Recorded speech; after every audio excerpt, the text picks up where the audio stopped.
Salut tout le monde! On accueille aujourd'hui Xavier Le Gall. Merci d'avoir répondu présent, Xavier, comme toujours, à mon Avec invitation plaisir. dans ce jeu, c'était podcast spécial Australian Open. Pour ceux qui ne le connaissent pas, Xavier est français et coach sur le circuit ATP. Il a notamment travaillé aux côtés d'Enzo Couaco et de Geoffrey Blancano, deux joueurs français de la même génération qu'Arthur Cazot, qui est la révélation de cet Open d'Australie. Xavier est aussi le directeur technique de la fondation belge Open Spirit.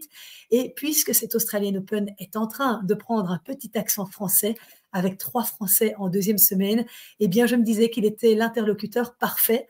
Alors, Xavier Philippe Dehaze ne sera pas avec nous. Il est rentré en Belgique hier et il se remet du décalage horaire. Il sera de retour dès demain ou lundi s'il émerge un jour. Mais donc, rentrons tout de suite dans le vif du sujet avec cet incroyable parcours d'Arthur Cazot qui s'est qualifié pour les huitièmes de finale de l'Open d'Australie cette nuit en battant assez sévèrement Talon Griekspoor en 3-7, 6-3, 6-3, 6-1. Talon Griekspoor qui est le joueur coaché par le Belge Christophe Vliegen. Et au deuxième tour, Arthur Cazot avait sorti Holger Rune, 8e mondial. Donc, c'est vraiment la sensation de ce tableau masculin. Première fois qu'il participe à l'Australian Open et première fois qu'il franchit un tour. Est-ce que tu peux nous en dire un peu plus sur ce jeune homme de 21 ans, originaire de Montpellier? Écoute, c'est la même génération que, si je me trompe pas, Harold Maillot. Ils avaient fait la finale l'un contre l'autre à l'Open d'Australie en junior il y a quelques années. C'est un jeune joueur donc qui est lui aussi un petit peu plus vieux que la génération fils Van Hache, Mpetshi, mais c'est un jeune joueur qui a beaucoup de talent, qui a été beaucoup blessé ces 2-3 dernières années et qui là, depuis un an, est vraiment sur la pente ascendante. Beaucoup de progrès depuis qu'il a changé de coach aussi. Donc depuis qu'il travaille avec Stéphane Huet à la fédération et donc c'est un jeune joueur qui joue très très bien. Ouais. Donc, c'est un joueur, c'est un produit de la Fédération française de tennis? Non, c'est pas un produit de la Fédération française de tennis, c'est un jeune qui a été longtemps, non pas en marche, parce qu'on peut pas dire en marche, mais qui était plutôt sur une structure privée, qui a été longtemps avec un coach privé qui s'appelait Julien Gillet. Puis maintenant, ça fait quelques années qu'il a intégré le CNE. Je crois que c'est après Covid, si je me trompe pas. Bah, c'est sûr même, puisque les tournois pendant le Covid, il était encore avec Julien. Et donc depuis la rentrée 2020, 2020, oui c'est ça, il était à la Fédération française de tennis et depuis maintenant une bonne année, il est avec Stéphane Huet. Ouais. Stéphane Huet, que tu me disais hors antenne que tu connaissais très bien. Ouais, c'est un très bon copain et on se connaît depuis maintenant quelques années. C'était l'ancien coach de Fiona Ferro. Donc c'est lui qui avait fait rentrer Fiona Ferro dans le top 100 au moment où elle était un petit peu loin au classement. Il l'avait fait remonter de la 250e à top 80, je crois. Et donc on s'est rencontrés à ce moment-là. C'était il y a 5-6 ans sur le circuit et on est assez proches. Ouais. C'est un conte de fées qu'ils doivent vivre là parce que il était Arthur Cazot, 122e mondial, et il était Mhm. invité par les organisateurs dans ce tournoi. Est-ce que tu sais Mhm. pourquoi il a été invité? Parce que c'est un échange de wildcard avec la Fédération française de tennis. Ok. On a les mêmes échanges avec la fédération américaine, donc on donne une wildcard aux Américains et eux inversement et les Australiens pareil. Alors, on l'a vu contre Holger Rune créer l'exploit en le battant il y a 2 jours. Après, il fallait confirmer cette grande forme et il n'a absolument pas tremblé. Quelles sont les armes qu'il a dans son jeu il est très costaud, hein, Bah, déjà physiquement, il est très fort. Il a des tests. J'ai lu un article, mais bon, évidemment, je l'ai côtoyé beaucoup. On pourra en reparler après, mais je l'ai côtoyé beaucoup ces dernières années. Comme tu disais, quand j'étais avec Enzo, puis avec Geoffrey. Et d'ailleurs, Geoffrey l'avait battu il y a un an pile sur les qualifs de Montpellier. Donc voilà, c'est un jeune joueur ouais, qui a des qualités physiques impressionnantes, qui a un service très impressionnant aussi. ouais. Voilà, il a un beau gabarit, il est grand, il couvre très très bien son terrain. Donc il est un peu moins percutant, on va dire, sur ses coups de fond de cours, mais bon, c'est super solide, quoi. Oui, tu l'as dit, il était très bon chez les juniors. Il est sur le circuit pro depuis 4 ans, mais sa Mhm. carrière a été freinée, comme tu l'as dit, par les blessures. En Ouais. 2021, il a eu une déchirure aux abdominaux, puis, Mhm. en 2022, il a souffert d'une pubalgie. Donc, Exactement. c'est l'année 2023, a marqué son retour à temps plein sur le circuit. Ouais. Et il dit, hein, il a dit dans une interview à l'équipe, mes blessures ont forgé le caractère qui est le mien, celui d'un combattant et d'un guerrier. Et Exactement. c'est ce que Christophe Ligon me disait la veille. Il a l'air d'être un petit guerrier qui court sur tout et qui va sur Mhm. tout. Il a peur de rien, en fait, Arthur Cazot. Non, non, non, il est sur en fait, il est sur bon, la nouvelle génération française, on peut la compiler, hein, les 2002, 2003, 2004, 2005. Si tu veux, c'est une génération, ouais, qui a peur de rien, qui se bagarre. Alors lui, il a été un peu freiné par les blessures, mais il a quand même été très fort en junior. Et puis ça fait quand même maintenant un an qu'il joue très, très bien. Il a très bien joué sur les challengers en Thaïlande, il y a un an. Et puis après, voilà, sa progression est assez linéaire. J'étais encore avec eux à Ilkley, là, c'était juste avant Wimbledon, où j'avais eu justement une longue conversation avec Stéphane, son coach, par rapport à sa progression. Et donc, voilà, c'est un jeune qui monte, qui est pas, quand tu le vois jouer, c'est pas le gars le plus impressionnant, mais par contre, c'est solide, ça sert bien, ça retourne beaucoup. J'ai vu le match, par contre, sur Holger.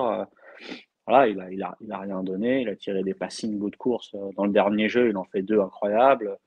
Donc, c'est vraiment bien, là. Il est en forme, ouais. Tu penses qu'il a le talent d'un Arthur Fils, d'un Lucas Van Hache, qui sont déjà plus hauts que lui? C'est pas pareil. Après, tu sais, voilà, on en a déjà parlé maintes et maintes fois. Philippe aussi, on a parlé maintes et maintes fois. Le talent, je sais pas ce que c'est que vraiment le talent, mais en tout cas, c'est sûr qu'il est moins puissant qu'Arthur, Fils. Il va peut-être un peu moins vite que Lucas, mais je pense qu'il a une petite compilation un peu des 2. Et par contre, il a un très, très gros service, quoi. Et au niveau de la gestion émotionnelle, ça a l'air d'être assez solide aussi. Quand tu l'as Ouais, côtoyé, tu disais, sur les ouais. différents, circuits, c'est ça qui t'a aussi marqué? Ouais, alors ça c'est assez marrant, c'est que, tu vois, par exemple, alors j'y étais pas moi à Montpellier l'année dernière, pour je sais même plus pour quelle raison, mais en tout cas, j'étais pas sur le match avec Geoffrey et je sais qu'il avait perdu, alors qu'il était largement devant et que normalement il aurait dû gagner. Stéphane n'était pas très content d'ailleurs de ce match-là. Mais si tu veux, au fur et à mesure, tu te forges aussi un mental, de toute façon, tu te forges un mental aussi avec les victoires, hein. Tu peux le Ouais, retourner dans tous les sens, hein. ouais. Si tu gagnes pas, voilà, mentalement, c'est plus compliqué. Donc, voilà, j'ai vu, alors on change peut-être un peu de «sujet» entre guillemets, mais quand je vois ce qu'a dit Murray sur Mira Andreeva, au niveau de son mental, elle est capable de retourner aussi un match parce qu'elle a beaucoup gagné depuis un an, quoi. Ouais, c'est sûr que c'est avec la confiance évidemment qu'on arrive à réaliser ce genre d'exploit. Exactement. Et puis bon, après, voilà, je vais pas trahir des secrets, vraiment, par rapport à ce qui se passe à la fédé sur le projet CASO ou quoi. Mais tu vois, c'est pas le jeune à qui on a tout donné, parce que, il était vraiment le meilleur, comme un Maillot ou comme un Van Hache ou comme un Fils. Et donc ça aussi, il était un petit peu dans l'ombre de ces joueurs-là et donc ça forge aussi, hein, quelque part, hein. Tu vois, tu as envie de prouver, Mmh. tu gagnes beaucoup de matchs, tu progresses, on t'a donné une wildcard. Et en plus, je sais qu'il a étoffé son team. Il voyage beaucoup avec un nouveau kiné, que je connais bien aussi parce que c'est l'ex-petit ami d'une coach qui a travaillé pour Open Spirit. Donc, OK. donc voilà, si tu veux, à un moment donné, il y a pas de secret, quoi. Tu vois, Ouais. tu travailles dans l'ombre, tu as des ambitions, tu as des qualités, tu as un team autour de toi, qui est stable et qui est ambitieux et qui est sérieux, ça devrait passer. Ouais, alors là, pour prouver, qu'il était, bel et bien là, il l'a bien prouvé.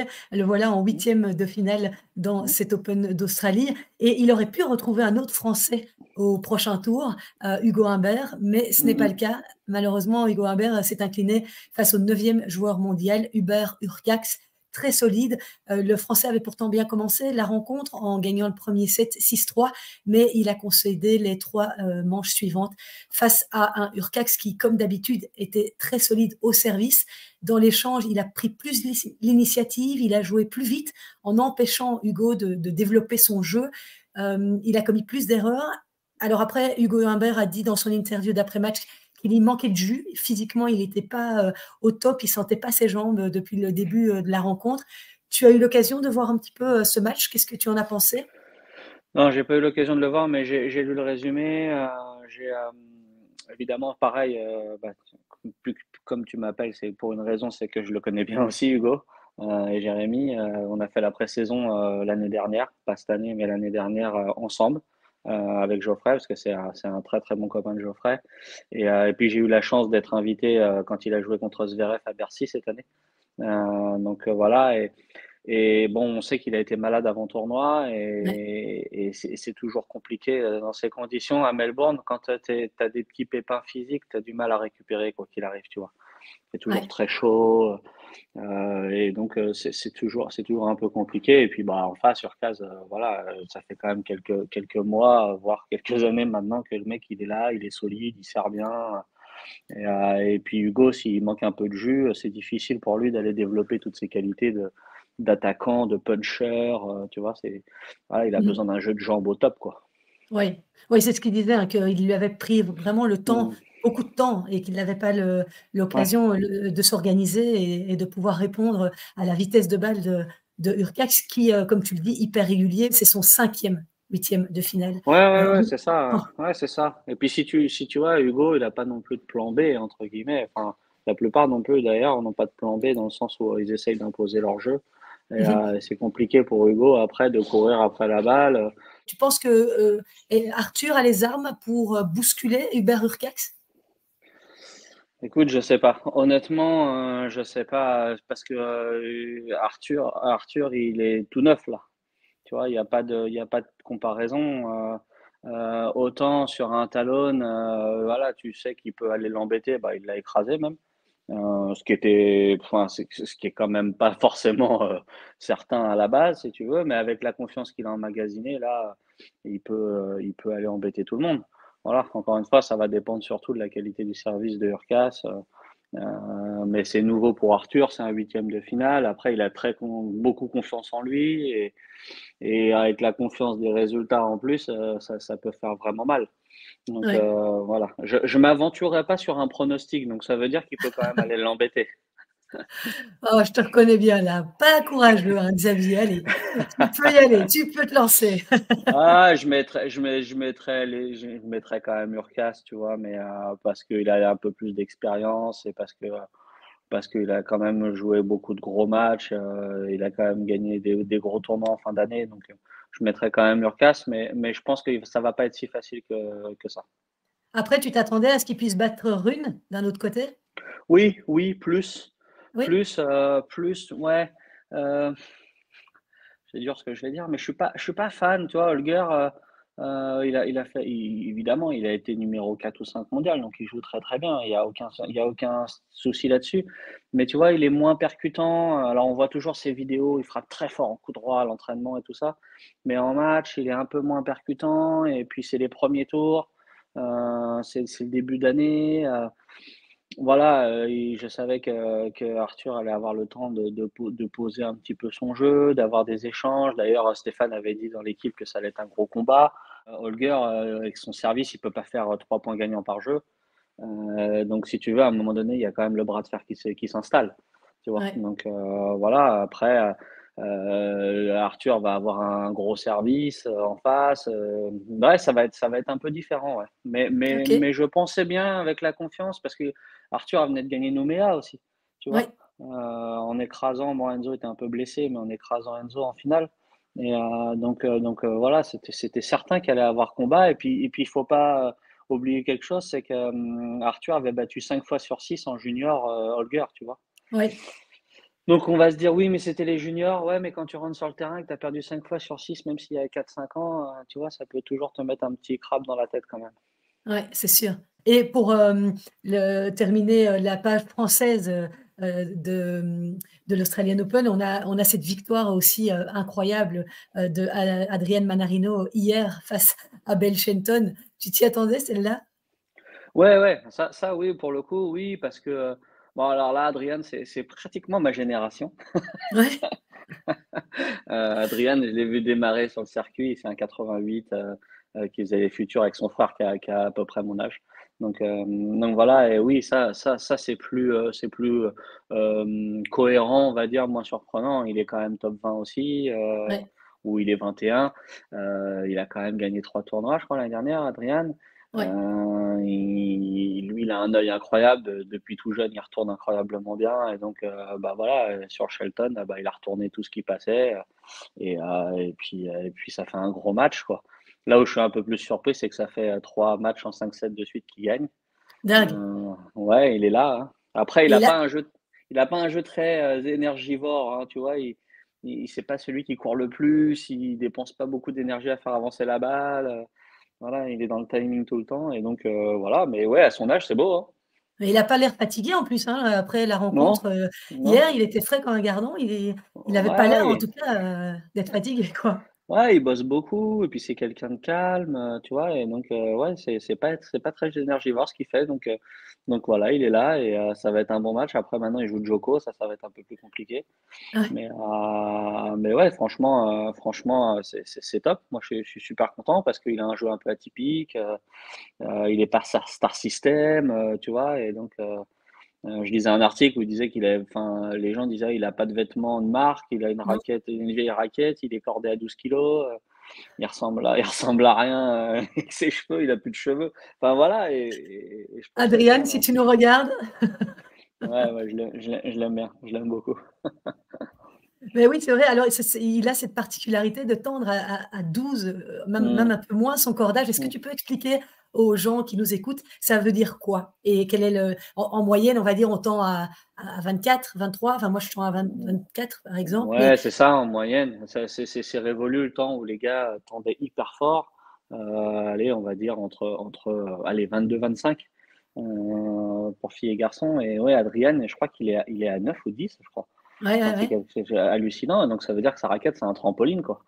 Tu vois, la balle rentre dans la raquette et elle repart aussi vite. Comme il disait, il a pas le droit à l'erreur parce que, dès qu'il la touche mal, la balle part n'importe où, quoi. Ça Donc, veut dire qu'il peut pas frapper ces balles, c'est ça, hein? Plus on tend, au plus quand on frappe, la balle reste dans le panier. voilà, il y a plus de contrôle. Donc lui, il a vraiment pas beaucoup de contrôle. Mais bizarrement, il en a beaucoup parce que, bah, il fait attention à ce qu'il fait et donc il peut pas évidemment, se lancer dans des swings incroyables. Mais ouais, ça lui procure, comme on disait, une sensation de pouvoir, faire avancer la balle très vite sans avoir à donner beaucoup d'énergie, quoi. Alors l'année passée, il y a 2 ans, il avait, joué, formidablement bien, le premier set en tout cas contre Rafael Nadal. Ils avaient fait un tie-break d'anthologie. Je ne sais pas si tu te souviens, ça avait Mmh. duré 28 minutes ce tie-break-là. Est-ce qu'il est capable, tu penses d'un petit peu embêter Novak, avec le jeu que tu connais bien, son jeu que tu connais bien? Écoute, pour embêter Novak, il y en a pas beaucoup qui l'embêtent, Novak. Déjà, Non? ça, c'est la première chose. La deuxième chose, c'est que, je pensais que Novak allait être un peu plus embêté, tu vois? Parce qu'il est quand même pas très en forme, il disait, physiquement, Ouais. Novak. Ouais, non. Je pensais qu'il allait être un tout petit peu plus embêté, contre, ouais, j'ai un trou, l'Argentin, Thomas Etcheverry. voilà, contre Etcheverry, tu vois? Et là, Ouais, ouais. il a quand même pas trop puisé. Ouais, non, Je là, il a pense bien que il est mieux en tout cas sur ce match-là, il était beaucoup mieux. C'était son voilà. meilleur match. Ouais, et puis, bah, de toute façon, les gars, ils ont tellement d'expérience que plus dans les grands chelems, plus ils avancent, plus ils sont forts. Et puis quand même, Djoko, il a un peu d'expérience, je pense. Ça va être Ouais, difficile d'aller le bousculer, quoi. Allez, peut-être ouais, un 7, tu vois? Mais puis il y a quand même, même s'il est fini frais comme un gardon, il y a quand même 3 matchs en 5-7. ouais, À Melbourne, la surface, elle est quand même usante, au niveau des membres inférieurs, tu vois? C'est dur, c'est abrasif, donc surtout les grands cours, donc ouais, ça va être compliqué quand même là. Là, pour le ouais. coup, je pense que ça va être compliqué. Bon, OK.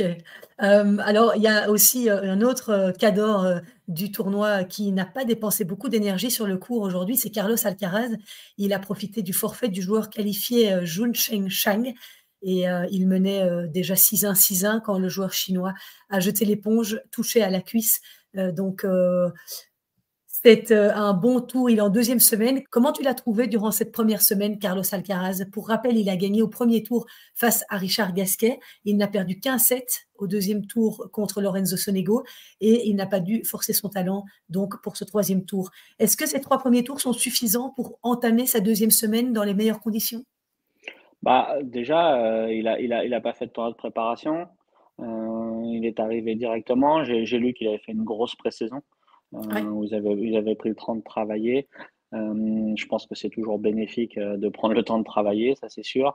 Et puis, d'arriver frais, sur ce genre de grand chelem, c'est important. Il a quand même l'expérience, il en a gagné 2 déjà et donc il va monter en puissance. Je pense que c'est un parcours vraiment plutôt bien, plutôt intéressant quand, tu bon, Richard, le premier set a été assez accroché. dingue. Mais après, ah ouais, après il a déroulé. Voilà, après, sur Sonego, c'est jamais facile, mais je pense qu'il arrive en deuxième semaine, frais et puis il a quand même 3 matchs dans les jambes déjà, tu vois? Donc la confiance, il en a déjà elle est déjà assez haute avant de commencer le tournoi, mais là, ça lui permet de rentrer tranquillement dans le tournoi, ouais. Toi qui es coach, le fait qu'il n'ait pas Juan Carlos Ferrero à ses côtés, pour, ce grand chelem, est-ce que tu crois que ça peut jouer en sa défaveur? Non, je crois pas, je crois pas parce qu'il l'a pas physiquement, mais il l'a quand même, régulièrement, voire tout le temps au téléphone. Juan Carlos peut voir les matchs. Il a une équipe autour de lui qui est là toute l'année aussi. Donc, c'est pas il vient pas être avec un travel coach qu'il a connu à l'aéroport en arrivant, tu vois? Donc, On le voit souvent parler quand même avec son coach, hein, sur le terrain. oui, bien sûr, bien sûr. Bah, ce sont en plus, c'est typiquement espagnol, tu vois? Mais non, non, je pense pas qu'il y a un gros souci que Juan Carlos soit pas là, non. Non, non, je te D'accord. dis après voilà, il voit les matchs, c'est pas comme si, il était pas là et qu'il voyait pas les matchs et qu'il y avait pas de moyen de communication, tu vois? Mmh. Ouais, Tu vois bien tu sûr. vois, on fait un aparté, mais là, Marie est aux États-Unis, moi je vois les matchs, on est tout le temps au téléphone ensemble et c'est quand même assez simple, quoi. Ouais. Ouais, Marie Benoît, c'est vrai que dans ma présentation, j'ai pas précisé que tu étais le coach, de Marie, qui fait un beau tournoi aux États-Unis en ce moment. Ouais, ouais, ouais, ouais, ouais, ouais. Ah bah, elle a un titre à défendre, donc elle est un peu sous pression, mais écoute, le début de saison est très bon, donc je suis très content, ouais. Allez, bien. Alors, Carlos Alcaraz, eh bien, lui, il jouera contre le Serbe Kekmanovic, vainqueur en 5-7 de l'Américain Tommy Paul, demi-finaliste à Melbourne l'an dernier. Et comme hier, entre Medvedev et Ruusuvuori, le match s'est terminé par un 6-0 en faveur du Serbe Kekmanovic, qui, après avoir été mené 2-7-1, avait remporté la quatrième manche au terme d'un tie-break très serré. Tommy Paul a pris un coup sur la tête en passant très près de la victoire et il a fini par se laisser complètement aller dans le cinquième, peut-être un peu blessé, un peu touché physiquement. Il lui manque de l'intensité dans les moments importants. Tommy Paul, il ne fait pas toujours mal avec ses frappes. En tout cas, Kekmanovic, 60e mondial, atteint les huitièmes de finale pour la deuxième fois de sa carrière. En 2022, il avait été sorti en huitième par Gaël Monfils, justement. Et donc, eh bien, il n'y a plus qu'un Américain dans le tableau, et ça, c'est assez étonnant. C'est Taylor Fritz qui a battu Fabienne Marozsan en 4-7 et il jouera au prochain tour contre Stefanos Tsitsipas. Alors, Cameron Norrie s'est aussi imposé contre Casper Ruud. Ruud. Ouais, et belle surprise simplement parce qu'il n'avait jamais gagné contre le Norvégien en 3 confrontations et avant de monter sur le terrain, Norrie avait expliqué dans la presse, que, face à ce joueur-là, il devait se montrer plus patient. Visiblement, ça a fonctionné puisqu'il a tiré, son épingle du jeu en 4-7, 6-4, 6-7, 6-4, 6-3 et Cameron Norrie jouera contre Zverev, qui n'a pas montré son meilleur visage depuis le début du tournoi. Zverev, on va en parler tout de suite. Mais Casper Ruud, il a du mal à revenir à son meilleur niveau de 2022, hein. Ouais, après, bah, il a un jeu quand même qui est pas entre guillemets «brillant» et donc il a besoin de toujours faire beaucoup d'échanges et donc c'est sûr que voilà, il est toujours à la merci d'un joueur qui va jouer, son meilleur tennis, à un moment donné ou un autre, bah, des saisons comme il a fait, il y a 2 ans, c'est difficile, hein, de les rééditer tous les ans, tu vois? Ouais. Donc il y a que les 3 ou 4 monstres qui est là qui sont capables de faire des saisons à 3 ou 4 finales de grand chelem donc Kekmanovic qui a quand même été numéro un mondial junior, c'est l'année de Geoffrey, tu vois? Ouais. Bah, tu as Tsitsipas, tu as ouais, tu as tellement maintenant, hein, ça joue ils jouent tous tellement bien que c'est toujours compliqué de rééditer année après année, grand chelem après grand chelem, des grosses performances, quoi. Ouais. Quand tu es dans le top 100 à moins de 20 ans, c'est il y a quand même un peu de talent là, hein. Zverev, il a eu 2 premiers tours, où il s'est quand même, pas mal, il a laissé beaucoup d'énergie contre Koepfer et contre Klein, où il a dû batailler en 5-7 et là, il est bien, il est, de retour, en tout cas, avec cette victoire en 3-7 et il y a eu aussi une, dernière grosse surprise dans le tableau masculin, c'est cette élimination, de Grigor Dimitrov par le Mmh. joueur portugais Nuno Borges, 69e mondial. Victoire en 4-7. Il écrit l'histoire. Il devient le premier Portugais à se qualifier pour les huitièmes de finale en Australie. Tu le connais un petit peu, ce joueur? Ouais, alors là, pour le coup, je peux en parler parce que je le connais très bien. J'aurais pas mis ma maison sur la victoire sur Dimitrov, ça c'est sûr. Ouais, je le connais très, très bien parce qu'il a joué beaucoup de challengers, il en joue encore un peu parce que, bah, il est toujours, tu vois, entre 80 et 120. Ouais, D'ailleurs, Geoffrey l'avait battu, en demi-finale, quand il a gagné son challenger à Maia. OK. Nuno et de Maia d'ailleurs, ouais, pas enfin dans la banlieue de Porto et donc oui, oui, ça pour le coup, c'est une grosse performance parce que Nuno est un excellent joueur évidemment, avec un super service, avec un gros coup droit, capable de te lâcher un match au bout de 4 jeux, parce que les 4 premiers jeux n'ont pas été dans son sens et qu'il sent pas très bien la balle en coup droit, mais apparemment il a beaucoup travaillé mentalement parce que là, battre Dimitrov sur un troisième tour de Grand Chelem, c'est quand même une sacrée performance. Ouais. Et bravo à lui. Et d'ailleurs, j'y croyais pas. Tu vois, ce matin, quand je regardais un petit peu dans mon fil d'actualité et que je vois que Nuno a battu Dimitrov, c'était un petit peu incroyable. Ouais. Tu t'as Voilà. cru à un fake ou quoi? Pas un fake, mais je dis donc, là, c'est quand même une grosse performance. Mais en même temps, à côté de ça, tu vois, je trouve qu'il y a de plus en plus de grosses performances et de surprises, en fait, tu vois, même, pas que ça soit chez les garçons, chez les filles. Mais Ouais, c'est certain et ça va être de plus en plus. On a vu le record du nombre de matchs en 5-7, je crois, dingue. chez les garçons. Ouais, Ouais, c'est dingue, mais en même temps, ça confirme ce qu'on dit depuis des années. Je peux te le dire, le niveau, il est tellement fort, c'est tellement serré, les garçons comme les filles. Et j'ai envie de te dire, tu regardes le tableau, alors moi je parle de mon expérience personnelle, mais tu vois, je regarde le tableau et je me dis, ah tiens, là, alors quand j'étais encore avec Geoffrey ou avec Enzo, ah tiens, il l'a battu il y a pas longtemps, ah tiens, il l'a battu il y a un an, ah tiens, il l'a battu il y a 6 mois, enfin bon. Et tu vois que les mecs, bah, en fait, ce niveau de challenger, on est quasi sur un niveau de grand chelem maintenant, quoi. Alors là, il y a des challengers 125, il y a même entre Indian Wells et Miami, il y a un challenger ouais. 160, 175, comme vous dites. Et Bien, bravo, tu parles voilà, belge. voilà, exactement. Et donc, tu te rends compte que, bah, ouais, t'as 7 ou, ouais, t'as même quasiment 10 top 100 dans le tableau. Donc, c'est des gros tournois, ouais. Et au prochain tour, il affrontera, Nuno Borges, il affrontera Daniil Medvedev, qui, Ça va être moins facile, ça.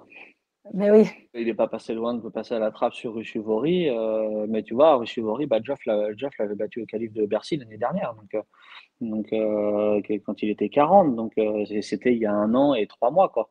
Donc ouais. voilà, et là, il a accroché Daniil. Daniil, on avait fait la pré-saison justement avec Hugo et avec Daniil l'année dernière.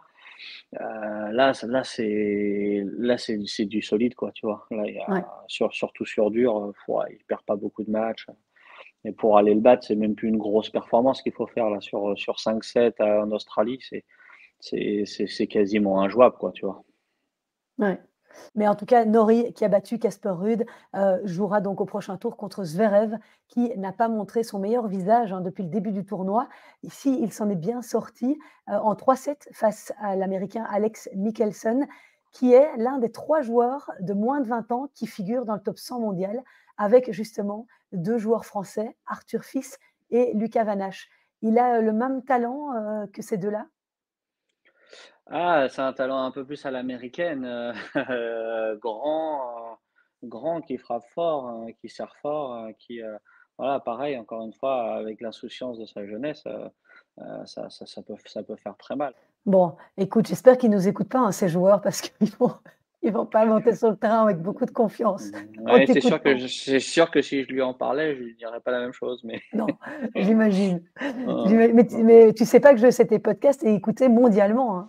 ouais, je sais, peut-être que Nuno nous écoute, Voilà, mais avec le traducteur dans l'oreille. Voilà, exactement. Ouais, Je te exactement. propose, je te propose de passer aux femmes, Xavier, Mhm. parce que là aussi, hein, c'est l'Australian Open, enfin là aussi, encore plus l'Australian Open de toutes les surprises.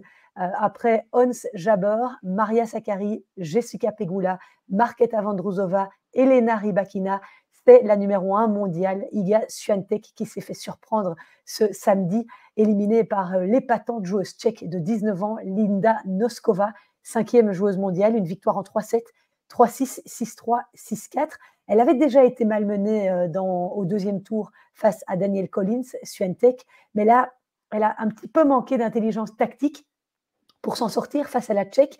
Et c'est vrai que c'est une énorme surprise dans ce tableau qui s'ouvre clairement. Dans ce haut tableau-là, on n'a plus vraiment de favorite puisque Rybakina a sauté, Swiatek a sauté. Swiatek, ça te surprend qu'elle puisse ne pas. D'habitude, elle enchaîne les performances coup sur coup. Ici, elle était un peu plus fébrile. Hein. Ouais, bah, surprenant. Après, oui et non, encore une fois, on en revient. Il y a quand même le tennis féminin, comme le tennis masculin, commence à se densifier.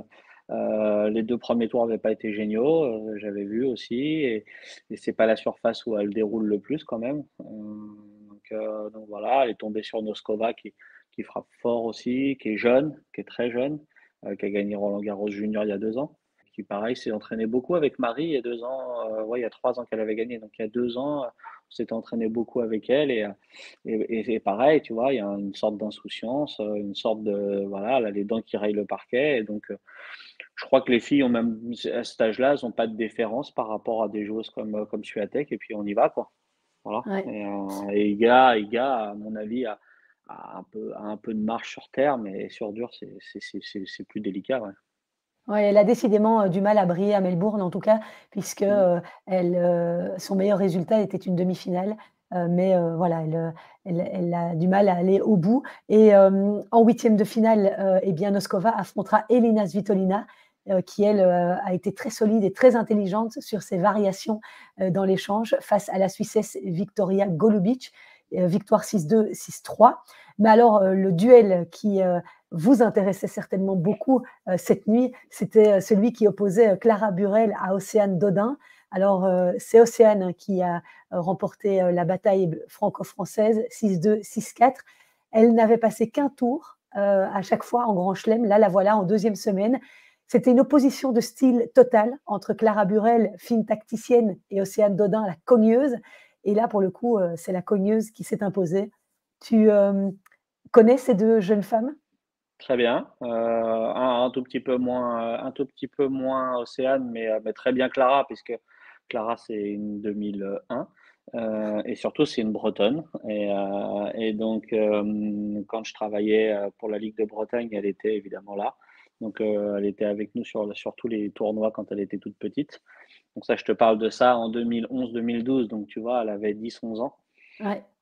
Et puis bon après évidemment je l'ai suivie, je la suis évidemment depuis des années et voilà, je la connais très bien et elle me fait beaucoup rire d'ailleurs par ce détachement qu'elle peut avoir.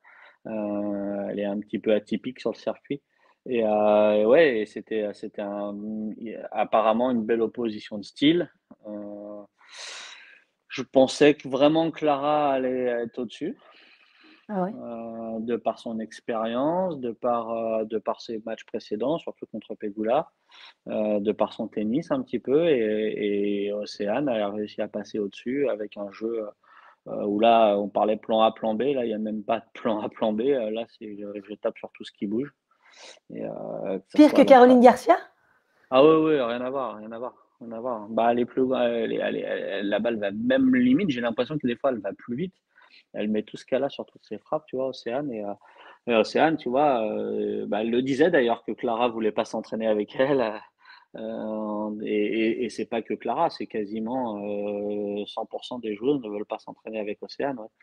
Mais Donc oui, j'ai reçu un message d'un fidèle auditeur qui me demandait si, via mes contacts, je ne pouvais pas essayer de trouver un sparring pour Océane parce qu'il cherchait une gauchère pour s'entraîner avec elle et il ne trouvait personne. oui, c'est ça, c'est ça, c'est ça. Mais, si tu veux, je cite souvent, je cite souvent Océane quand je travaille avec des joueuses, hein, parce que très souvent, tu vois, tu demandes à une joueuse de lui dire, un exemple tout simple, mais tu vois, à la volée, j'aime bien quand il y a une, deux volées, et puis la troisième, on essaie déjà d'aller terminer le point, même si c'est l'entraînement, même si c'est l'échauffement.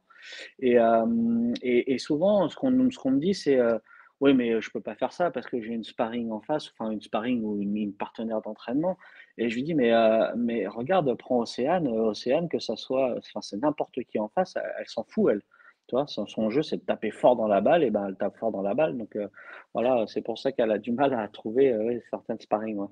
Ah oui, OK, d'accord. Parce que Ouais, je me ouais. demandais pourquoi, les gens, étaient un peu, Ouais, réticents. ah bah, elle frappe dans tout comme une mule, et voilà, donc ça rentre, ça sort, et donc on sait, Océane, elle a déjà été top 100 aussi, hein, tu vois? Je crois qu'elle a été, elle a été 50 ou 60. Océane, elle a gagné un 250, Ouais. c'était à Québec, si je me souviens bien, et donc c'est pas une joueuse qui vient de nulle part, mais elle a un jeu, qui est vraiment très instable, donc il faut arriver à trouver la stabilité et personnelle et tennistique, et que toutes les étoiles s'alignent, et sur un tournoi comme ça, bah, là, c'est à Melbourne, c'est encore mieux, quoi. Oui, parce que Clara Burel, elle était mieux classée, hein, elle est 51e et Mmh mh. Céane Dodin, 95e. Mais Mmh. par contre, quand je fais la comparaison pour rire avec Caroline Garcia, où est-ce différent? Parce que Caroline aussi aime bien frapper dans tout. Ouais, alors Caroline, la différence, c'est qu'elle, elle est quand même super offensive aussi, tu vois? Une Océane, elle est derrière sa ligne, elle frappe très fort de derrière sa ligne, alors que Caroline D'accord, essaye d'aller enchaîner vers le filet, d'aller prendre le filet, d'aller, voilà, c'est un tout petit peu différent, mais c'est très ressemblant quand même. OK, OK. C'est très Mais en tout cas, ressemblant. elle aime bien, Océane Dodin, elle aime bien la surface. Elle a dit, la rapidité des cours à Melbourne lui conviennent très bien et Ouais, en huitième cours de annexe, finale ouais. cours annexe. Ah oui, oui, parce que Ouais. maintenant elle va se retrouver sur un grand cours, ça va être un peu différent.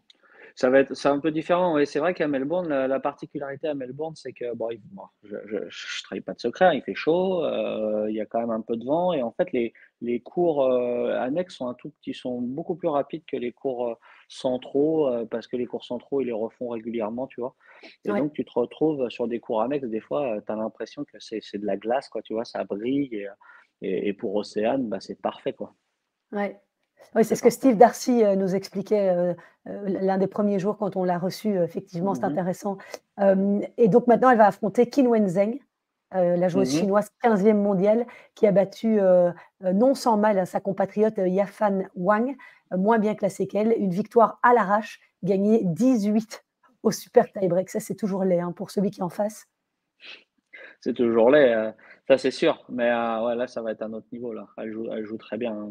C'est l'ancienne joueuse de Wim Fissette, j'aime beaucoup cette joueuse d'ailleurs, et là, ça va être un petit peu plus difficile. Maintenant, encore une fois, Océane, je te dis, Si elle est dans un bon jour. ouais, regarde ses résultats, tu vas voir, elle va perdre des fois sur des filles, tu te dis: «Ah, c'est bizarre», et puis d'un seul coup, elle est quand elle est en 2e semaine d'un grand chelem, quoi, donc Ouais, voilà, pour la donc première c'est fois. pour la première fois, et ça fait quelque temps que ses résultats se stabilisent un peu, mais elle a quand même des fois, de temps en temps, des grosses défaites, tu vois? C'est le souci qu'on a, c'est, sur ce genre de joueuse, c'est de lui faire accepter que, bah, elle peut passer au travers pendant 7 ou 8 tournois, et puis, bah, finalement, elle a besoin d'aller en péter un ou 2, quoi, tu vois? Enfin, allez, j'exagère, mais pour être top 100, tu as besoin que de 7-8 gros résultats dans l'année, donc si elle l'accepte, et apparemment elle l'accepte de plus en plus avec sa maturité aussi, Mmh. et ben, c'est parfait, quoi. Ouais et je te le disais tout à l'heure, dans ce haut de tableau, tout est vraiment ouvert et Sloane Stephens a aussi Elle a été perdu, éliminée hein. cette nuit. Ouais. Ouais, Mmh. face à Anna Kalinskaya, 25 ans, Mmh. 75e joueuse mondiale. La Russe a remporté cette bataille en 3-7 après avoir perdu le premier au tie-break. Donc score final 6-7, 6-1, 6-4. Jamais Kalinskaya, n'avait atteint ce stade de la compétition et en huitième, elle retrouvera l'Italienne Jasmine Paolini, Mmh. tombeuse d'Anna Blinkova, pour qui la très belle aventure se termine. Blinkova, c'est elle qui avait éliminé Rybakina lors de ce match complètement fou qui s'est terminé 22-20 dans le tie-break du troisième. C'est un peu triste, hein, que Rybakina soit partie, parce qu'on avait évidemment envie de voir de quoi elle était capable dans cet Australian Open. De ce que j'ai entendu, elle était un petit peu blessée. OK. J'ai entendu ça et ouais, c'est un peu triste, j'adore cette joueuse. J'ai une histoire un peu particulière avec son coach en plus. OK. Donc ouais, depuis Pourquoi? des années. Parce que si tu veux, on s'est rencontrés d'une manière un peu incroyable. J'étais en pré-saison avec une joueuse, à Miami, dans une petite académie, à la Pro World, où il y avait, d'où vient Osaka d'ailleurs. Il y avait les 2 sœurs Osaka à ce moment-là. Il y avait Sarah Zoa, qui était là aussi, la mexicaine. Et Ouais. donc j'étais là avec une joueuse et au bout de 4 jours, c'était pas possible de travailler avec la joueuse avec qui j'étais.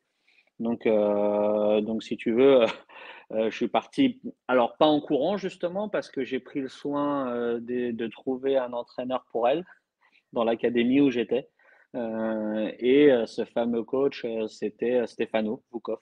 D'accord.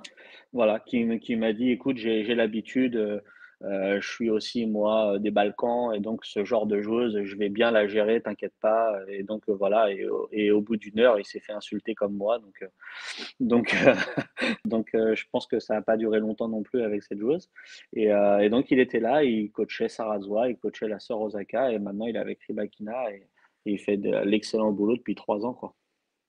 Est-ce que c'est pas lui qui va un peu fort, avec Si, elle, sur le si, bord du si. terrain? Si d'ailleurs il s'est enlevé des réseaux sociaux, parce que moi je communique régulièrement avec lui et là, l'autre fois je suis tombé sur nos messages où il y avait plus d'utilisateurs, on va dire, D'accord. sur Instagram et ouais, je crois qu'il a été un petit peu, et voire souvent, embêté par rapport à comment il lui parlait.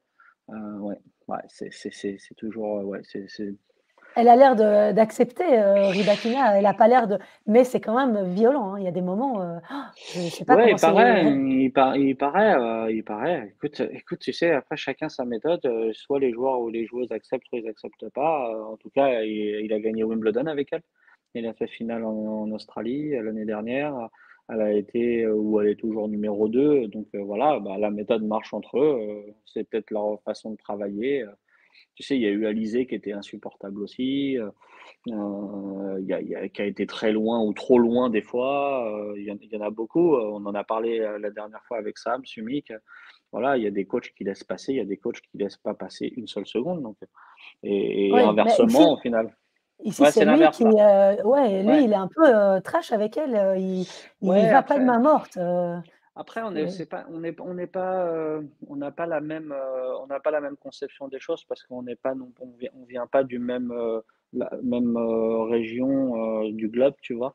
Et ils sont quand même très durs les coachs, russes, slaves, mais je pense que ouais, là, il y a une ou 2 fois où je pense qu'il a dépassé les bornes, quoi. ouais, je pense qu'il faut quand même pas admettre ce genre de comportement sur le bord d'un terrain. Non, non, non, non, mais ça, c'est à Rybakina de le faire, c'est pas à nous tu Bien vois? sûr. La dernière, confrontation et dernier résultat, que je peux donner, aujourd'hui, c'est le duel, de cogneuses qui a eu lieu entre Victoria Azarenka et Jelena Ostapenko, qui a, été remporté par la plus expérimentée des 2, Azarenka, double vainqueur en Australie, victoire 6-1, 7-5. À 34 ans, Azarenka, a encore montré, un mental d'acier et c'est vrai qu'elle est, solide, on sait qu'elle a de bonnes stats en Australie. Elle est toujours impressionnante, hein, Victoria Azarenka. Toujours, toujours, toujours, bah, c'est une excellente joueuse, hein.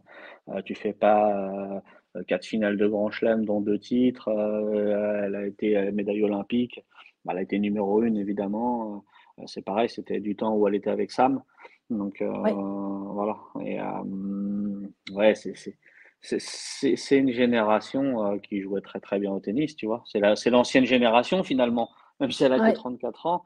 Et tu ouais. vois? Et bah, sur une Ostapenko, à moins de jouer une Ostapenko intouchable, bah, elle va s'en sortir parce qu'elle frappe quasiment aussi fort et puis elle est capable d'avoir des variations, elle est capable de voilà, d'être, d'avoir une expérience, au-dessus de la moyenne et donc bah, ça passe. Mais moi j'adore cette joueuse. Azarenka, Ouais, ouais, ouais, moi ouais. aussi, je la trouve vraiment, très, très sympa, elle fait une magnifique carrière. Ouais, ouais, elle fait une magnifique carrière, ouais, elle a eu beaucoup de problèmes personnels, Ouais, avec son fils notamment. Ouais. Mais ouais, c'est une excellente chose, hein. Franchement, bah, je te dis, ouais, quand elle a gagné l'Australian, en 2013 et en 2014. Oui, c'est ça, 2013-2014, parce que j'étais aussi en 2014 avec eux. J'allais très souvent voir les entraînements et les matchs, évidemment, avec ça, mais ouais, c'est une joueuse fabuleuse, ouais. Elle jouera au prochain tour, contre, Diana Yastremska, une autre Mmh mh. ukrainienne, qui a battu Mmh. Emma Navarro et voilà, j'ai fait un petit peu le tour de ce qu'on pouvait retenir, de la nuit. C'était, sympa de pouvoir, le faire en ta compagnie, Xavier.